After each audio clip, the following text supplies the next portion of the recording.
paper, write kitchen math quiz review number 1. And so then we, can track it down if the picture's too fuzzy or if I need to see it again or whatever. And then put your name up there for me. So this is what you should expect to see on the quiz tomorrow. Let's take a look at the first question. It says, Mr. Hott has budgeted $250 for the food for the week. He spent $136 at the grocery store on Tuesday. He and Mrs. Hott spent $48 at dinner on Wednesday. How much money did Mr. Hott have left for the week from his food budget? Now, there's a few different ways to approach it, so it's kind of up to you as to kind of the order. But if you think about that he spent $136 and then $48, think about the total that he spent. So just total those up. That's one way to do it. And so he spent $184. Now, he had $250 to spend. He spent already $184, so you just got to subtract those. Another method, you could just take $250 and minus off the first thing he spent, $136, and then minus off the second thing he spent, $48. Both will get you where you want to go. And then if we subtract, you find out that he has $66 left. So that is the number I'm looking for. Okay, so that's just, budgeting. If I've budgeted this much and I have spent so far, what do I have remaining? So that's a good thing to get used to, going ahead and looking at, well, what do I have to spend and trying to keep within that budget. We good with number 1? Pretty straightforward. Okay. Now, for number 2, we are going to use the prices you see there. Mrs. Hott speaking. Hey. I have no idea. No, Mr. Murphy is with me.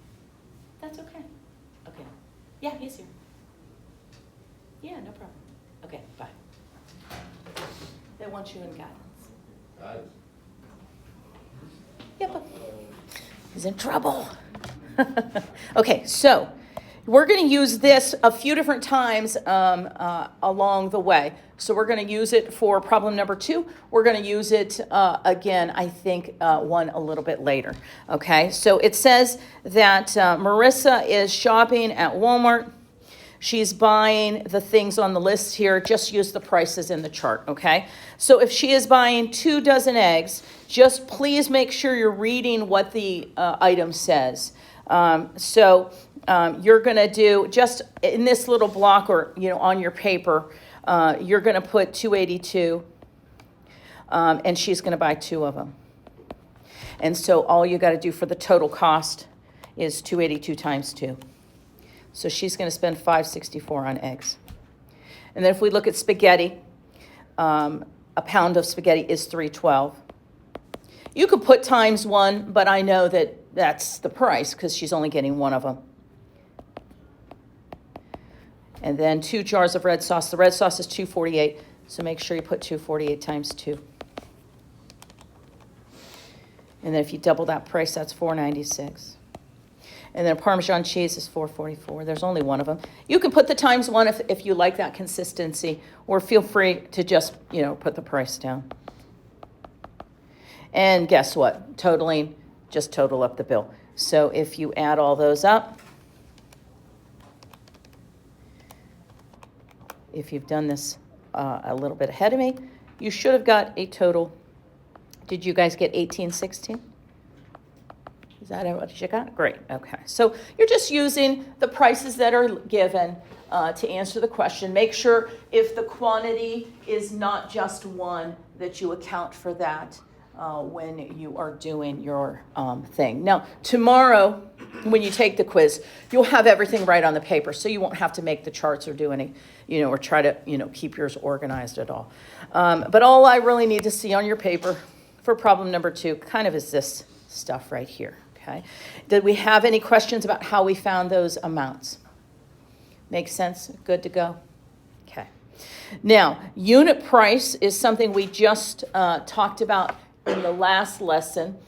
Unit price, you can make yourself a little note. Make sure you understand and study that it's always going to be cost divided by quantity in your calculator. Okay. You have to put the cost in first divided by the quantity. Now, all of these use dollar symbols, so I want dollar per pound or dollar per dozen or dollar per donut or something like that. So let's take a look at our first one here. Cost divided by quantity. So we're going to do $2.96 divided by 3. See how we did cost and then the division symbol and then the pounds. So it's going to be cost per pound. So this is what I want you to see. $2.96 divided by 3 is 0.98667. And if you round it, well, we can just leave it out a few places from the just tell me what the calculator says. Because normally I would say round to the nearest penny, but because unit price, sometimes we have to compare very close things. We kind of need to see the whole thing. So just leave it. And then if you could write, put your dollar symbol, and then write the words per pound. Because that's the price per pound of apples. Now, the reason that's helpful is because if you found another bag of apples and maybe say that bag is $5 or 5 pounds, you can then compare the price per pound. So the unit price is very helpful. Okay, let's do the next one. So you're going to do $7.95 divided by 3. And we're going to get $2.65. And then write the word per dozen. Okay, because we are looking at how much the price of the dozen was. So $7.95 divided by 3 is $2.65 per dozen. So tell me that thing there. So what are we going to divide for number 3? What are we going to put into our calculators? 1192 divided by 4. You got it. So we're going to do 1192 divided by 4. Let's do that. And we get 298. What should we put after that? Per what? What were our things for the pasta? Per pound. Exactly. Let's do one more. 424 divided by 6. Always the cost divided by the number of things. Now, this one has a lot of decimals, so let's just take that out, a few of them. We could even round. And that is actually, this one's a little strange. It's per donut. So it's per the actual item. Because 6 donuts are $4.24. 1 donut is just a little over 70 cents. Now, I'm going to be very flexible about where you round and how you round for number 3. So if you round to the nearest penny and you round, or you leave it just what the calculator says on the screen, I'm good with it, however you want to do it. Any questions about the unit price, little ones there? Good? Okay, I'll make sure everybody, there's some people still writing a few things, so I'll give you a minute for that, and then we'll move on to the next. The next item, number 4.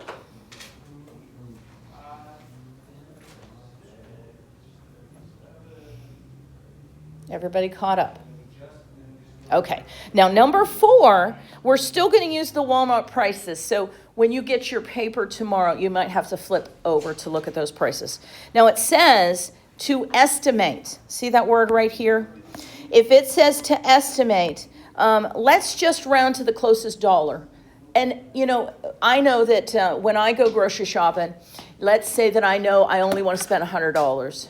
Or I only want to spend $50, or I only want to spend $20, whatever. If, as you're putting them in your cart, if you keep kind of rounding to the nearest dollar, you'll get a sense of what your price is going to be pretty darn close. Okay, so Jared wants to buy an orange juice. So let's go back up and find the price. The price of orange juice is $4.38. So rounded to the nearest dollar, I would say you're not close enough even to make it $5, because you need that 0.5. So let's just say $4.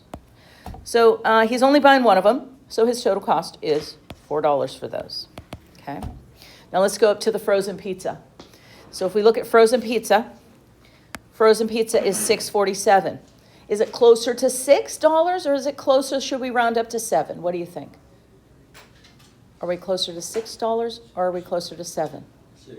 I'd say 6 as well, because 50 cents or higher, I would round up. And that's a good rule of thumb. So our frozen pizzas, if we round to the closest dollar, let's just call it $6. And we got 2 of them.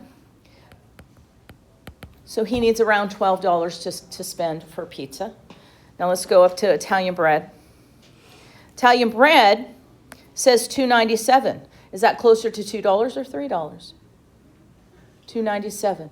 Yeah, that's closer to that 3, isn't it? So let's go down for the Italian bread and put 3. It says he's buying 2 of those, so just double that. So he needs to allot $6 for the Italian bread. Now let's go up to the Parmesan cheese. Parmesan was $4.44. Would we keep that at 4 or would we round it up to 5? Keep it at 4. Keep that at 4. And so he's going to get 2 of those. So 4 times 2, he has to spend 8. And so then if you look at what his approximate price when he goes to checkout, it might be a little more than this, it might be a little less than this, but it's a good strategy to see how much money you're putting in your basket or your cart or whatever. And he is going to be spending about $30, okay? Now that's an about, that's not an exact price, and we're not accounting if anything is taxable. Most food items in Ohio aren't taxable, so it would be really close to $30. Now number 5, we're gonna be using the same information from 4. It says that Jared found some coupons. Some grocery stores have an app, and like I know Myers does, and you can find coupons right there in the app. So it's always good to look and see what that particular store has available to you to save a little bit of money. The first one says that if he buys 2 frozen pizzas, he can take $1 off. If he buys 1 loaf of bread, he's going to get 1 free. And then he gets 50 cents off of orange juice. So let's see approximately, so we're still going to use those estimated values. How much will Jared save? Well, this one, the first one here, this one says he's saving $1 off those 2 frozen pizzas. So we know that he's going to save $1 from that one. Let's talk about the Italian bread. How much did we say 1 loaf of Italian bread was? $3. So he's going to get that one free. So we get another $3 off. And then orange juice, they say 50 cents. So we're going to add 50 cents. Now remember, 50 cents uses that dollar symbol with 0.50. So he's going to spend approximately, if you add those up, $4, or save approximately $4.50. So to find out what his estimated new total will be, just take your $30, take off that $4.50, and he would now spend approximately $25.50. Okay, so that's just estimate to the nearest dollar like the instructions give, and then you'll be good to go. Okay, everybody good with 4 and 5? Does that make sense how that worked? Okay, it's going to be very similar to that tomorrow. Again, there'll be a few coupons, and you'll just look at what did he buy, compare it to what he bought, and take off the value. Okay, so that's that one. Now, for this next one, remember the day we had I had you work together with someone. Could you go back over? Yeah. So on the day that we worked with someone, you were making up your own list of items. Okay, so you're going to do that again. And that's what our next thing is about. But I'll let everybody get caught up. I'm sorry if I was jumping ahead too much.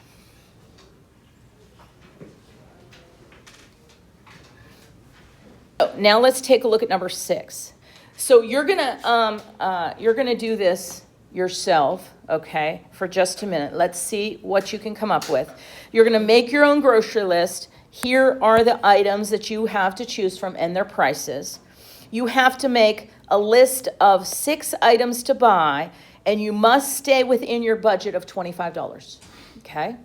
So you can buy 6 things, stay within your budget of $25, and go ahead and fill this out. And then what you're going to do is you're going to tell me, like, I bought some chips for $3.50. I bought some pepperoni. You know, you're just going to list it out and then make sure your total is $25. So I'm going to give you a minute to do that. I'm going to do a sample one up here, but you guys go ahead, and I'll leave the prices showing so that you can have them. So let's look at number 7. Now, number 7 is a little more like one of the things we had done where we were like kind of planning a party, okay? It says you're planning a picnic for 12 people, and this is what we know, okay? When we go to purchase, we're going to serve hot dogs, and we're going to roast some marshmallows, and we needed something to drink, so there's juice and apples and cookies, okay? So we need hot dogs and buns. Hot dogs are 12 per pack, buns are 8. We've never understood why that's the thing. I think to get you to always buy one or more of extra. So you're going to use these items to help us, okay? So let's do this chart together. If each person is going to eat 3 cookies, so all you're going to do is here 3 times 12.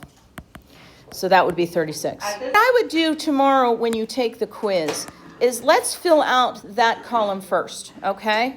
So we're just going to multiply all those values by 12.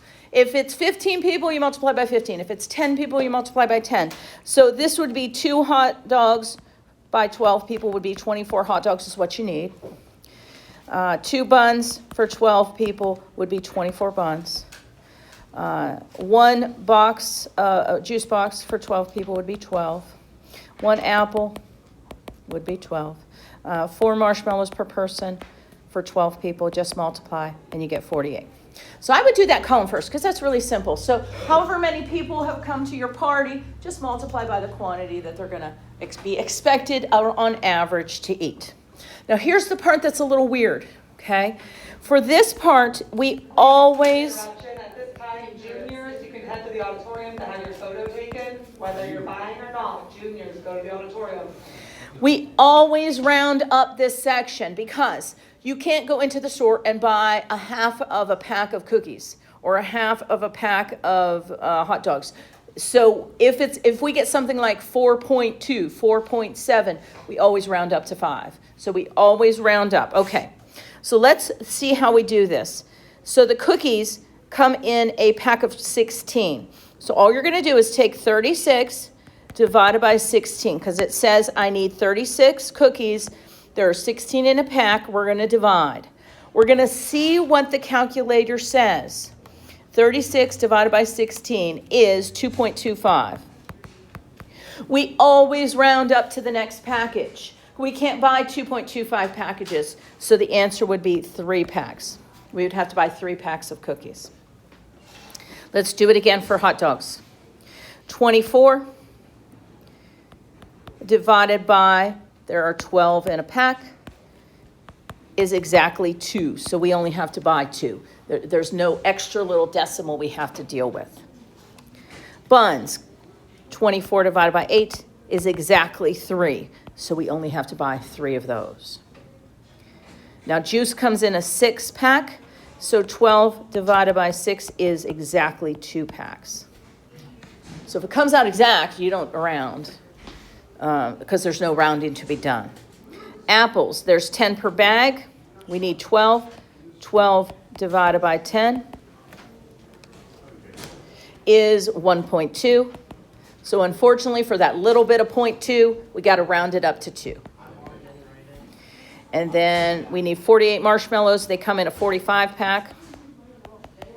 48 divided by 45 is 1 point something. I don't know what. 1.06. If it has anything after it, we've got to go up to the next package. We would need 2 packs of marshmallows. Okay. Yeah, you're going to have leftovers, but if you expect that many, now if it's so close and it was in real life, you might just want to buy 1 bag of marshmallows, but okay. So that is buying if you have a quantity you have to buy, okay? So I'll let everybody make sure they have all that down, and then we'll finish these last 2 things. Any questions about that portion of things? So if you get any decimal besides 0, you got to round up to the next thing for these ones, okay? So let's do this last little part, and then you'll take a picture of your work and turn it in. And then, you know, if there's anything that confused you, I'll post this video. You can watch it later if you need to. Okay, so 8 says, what is the unit price for the listed item? Let's round to the nearest penny. So remember, unit price or unit cost is always the money divided by the quantity. Money divided by the quantity. So for this first one, a dozen eggs for $2.62. Let's assume that's per egg. So we're going to divide by 12. So it's going to be $2.62. The price divided by how many eggs you get. So 12 in this case. So $2.62 divided by 12 is, now your calculator reads 0.2183. We need to look at this spot here. If that number after the 1 is 5 or more, round up. So our answer would be 22 cents per egg. So that would be your final answer. 22 cents per egg. So take that, since we have that 1 there, if it's 5 or more, round up, okay? So let's do it again.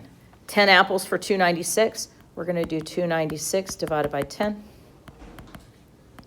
which is 0.296 is what your calculator will read. So the 29 has a 6 after it, rounded up to the nearest penny. So that would be 30 cents per apple. That would be your answer, 30 cents per apple. And then finally, I think we did this one before, but anyway, it's $4.24. If I could write that. $4.24 divided by 6 is, the calculator reads 0.7066. 6 is repeating. We're going to look at this spot right there. Since it's 5 or more, the 70 becomes 71. So that is 71 cents. We write that as 0.71 with the dollar symbol per donut. Okay. So for those ones, I do want, please follow the instructions. Round to the closest penny. So if the third decimal place is 5 or higher, round up. Otherwise, just keep it. Okay. Everybody good with that? Okay, number 9. A pound of bananas is $1.29. How much is 3.2 pounds of bananas? Well, you just multiply. So it's 3.2 times $1.29. Now, for money purposes, the store, they always round up to the nearest penny. So let's do 3.2 times 1.29. Let's see what it says. So it does say 4.128. Now, I'm going to give you that if you give me that, but I want it. The perfect answer would be, because this is an 8, round that up to $4.13. Okay? So please round that to the nearest penny. And then the last thing that's going to be on the quiz is, which is the better deal? So we're really looking at unit prices. Make sure that you're going to be dividing, and then I just will leave out what the decimal says and then pick the smaller value. Okay, let's do this. So this one will be 262 divided by 12. And my calculator is reading 0.21833. And I'm just going to leave it there. Just leave it, okay? See what your calculator writes. Write it down. So this, this one's going to be 375 divided by 18. 375 divided by 18 is 0.208333. And so which is smaller? 21,833 or 20,833? Yeah, so that's the smaller one. That's the better deal. You can put a little check mark on it tomorrow on the quiz, or you can, put a little X like, oh, that's the one. Okay. Let's look at the second one here, the apples. So that's going to be 296 divided by 10, which is 0.296. Just write down what the calculator says. A dozen apples would be 12. So this is 360 divided by 12, which is 0.30 or 0.3. Okay, which is less, 0.296 or 0.3 or 0.30? Which one's less? 0.29. Yeah, because it's just a little bit under 30 cents. So here is our better value. But realistically, if we round it out though, Yeah, so here's the thing. When you're doing unit price as a comparison, don't round it. And then your last one. So there you go, quiz tomorrow. I'll post this if you want to see this later. Have a good one.